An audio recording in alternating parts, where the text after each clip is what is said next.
E você disse que todo teólogo tem que ser ferido pela palavra, e eu queria saber quando você foi ferido por Cristo. Quando você foi ferido pela palavra de Deus? Rapaz, qual foi a sua experiência inicial? É muito difícil falar sobre isso, porque isso envolve minha infância, né? Ok. Envolve quando minha mãe começou a frequentar a primeira igreja batista de Pavuna, no Rio. Foi lá que a gente teve essa experiência inicial. Ok. Não é? Muitos e muitos anos atrás. Quantos anos você tinha? Tinha 9 anos de idade. Mas ela se converteu, você tinha 9 anos de idade? Foi. Ok. E aí a gente teve aquela experiência normal de ir para a igreja e vai para a escola bíblica dominical, aprende, tem aqueles ensinos. Na época era aquele boom das igrejas nas praças, né, com a juventude tocando aquelas músicas, né, podia tocar bateria, essas podia coisas já? Todas.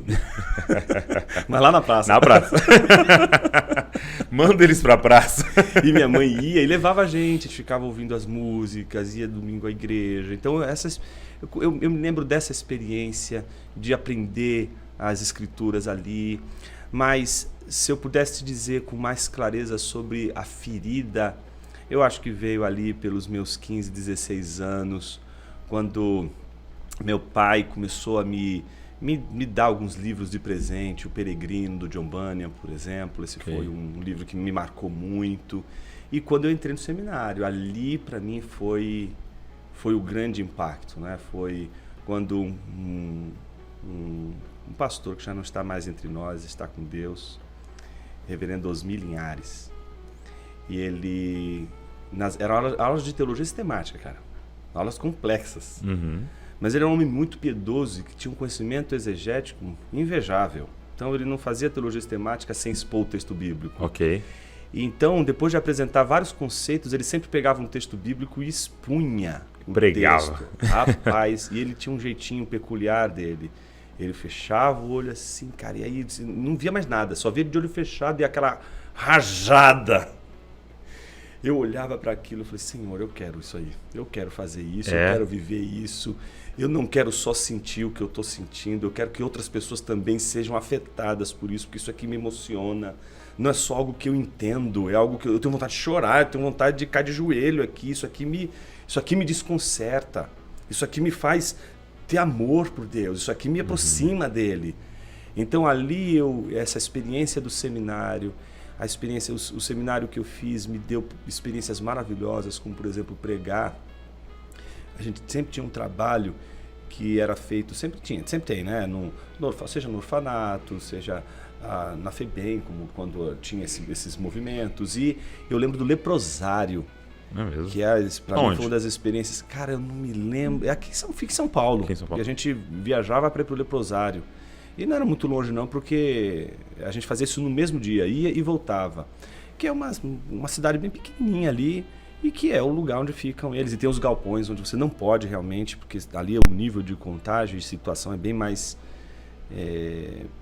perigosa, e aí você tem que ter todo um cuidado, etc. Mas e tem uma capela, e sempre os seminaristas vão para pregar para as famílias, e gente que já está no estágio mais controlado da lepra, etc.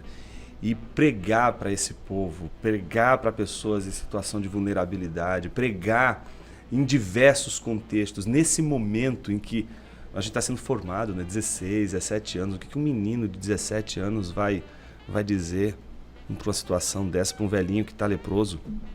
Entende?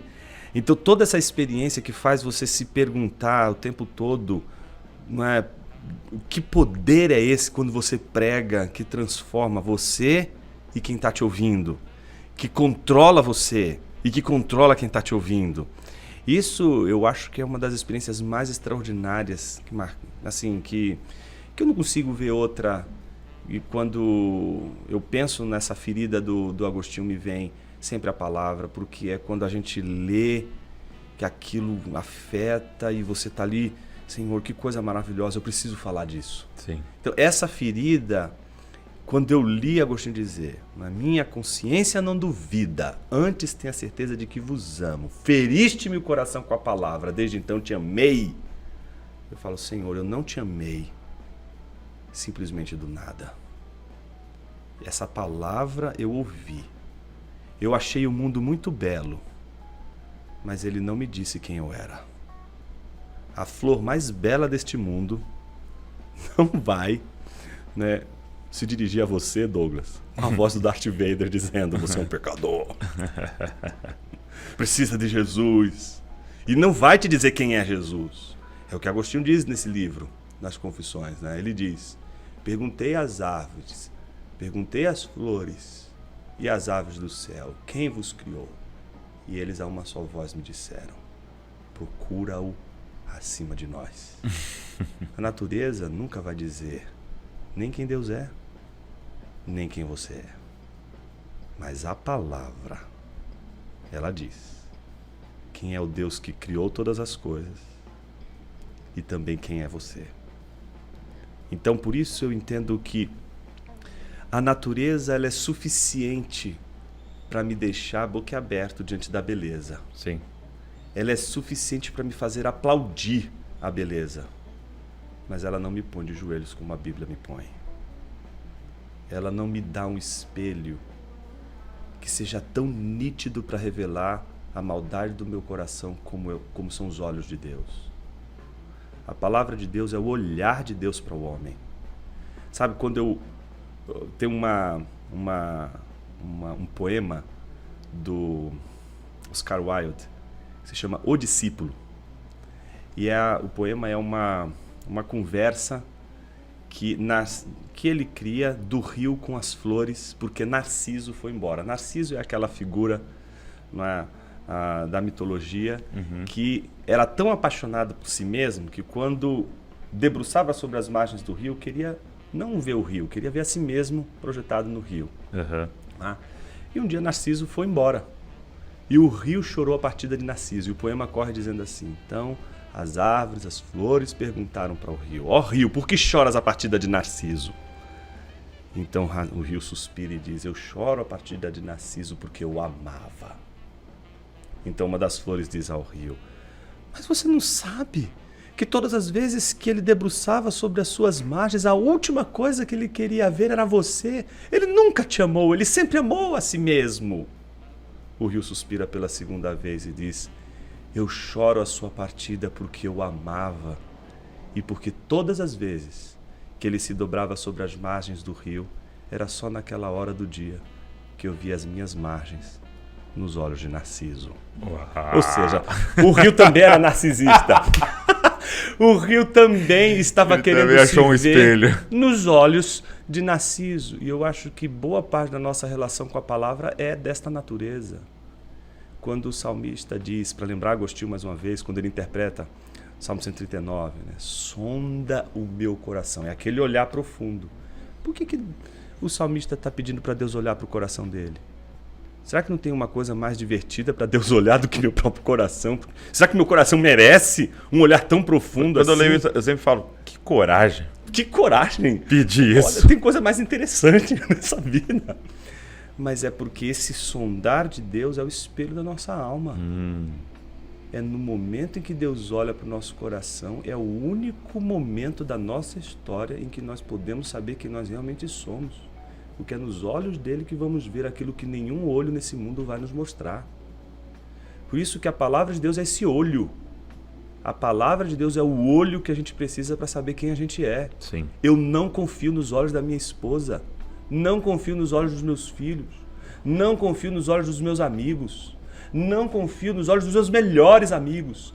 Não confio nos olhos dos meus melhores e fiéis amigos. Não confio nos olhos de ninguém quando estes olhos me dizem quem eu sou, a não ser nos olhos de Deus.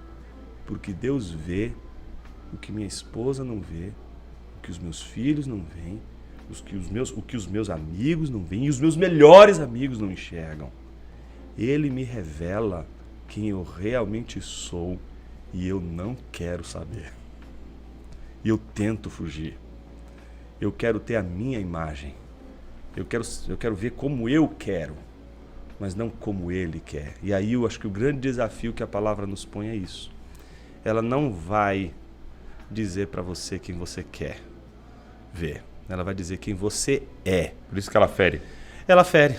Ela é a ferida da paixão, não é? Aquela ferida que provoca dor, mas ao mesmo tempo é a dor que faz você mudar, que tira do foco, faz você enxergar que a vida não é assim. Você nunca parou para perceber que pessoas, por exemplo, estavam vivendo uma vida dissoluta, pródiga, gastando todo o dinheiro e a vida assim, um consumismo, individualismo, sofreu um acidente de carro e por um triz não morreu. Muda de vida. O cara era arrogante, vaidoso, não queria saber de ninguém, passar por cima de todo mundo. Contraiu câncer. Mudou o jeito de agir com a esposa, com o filho, com as pessoas. O sofrimento, ele muda a nossa vida.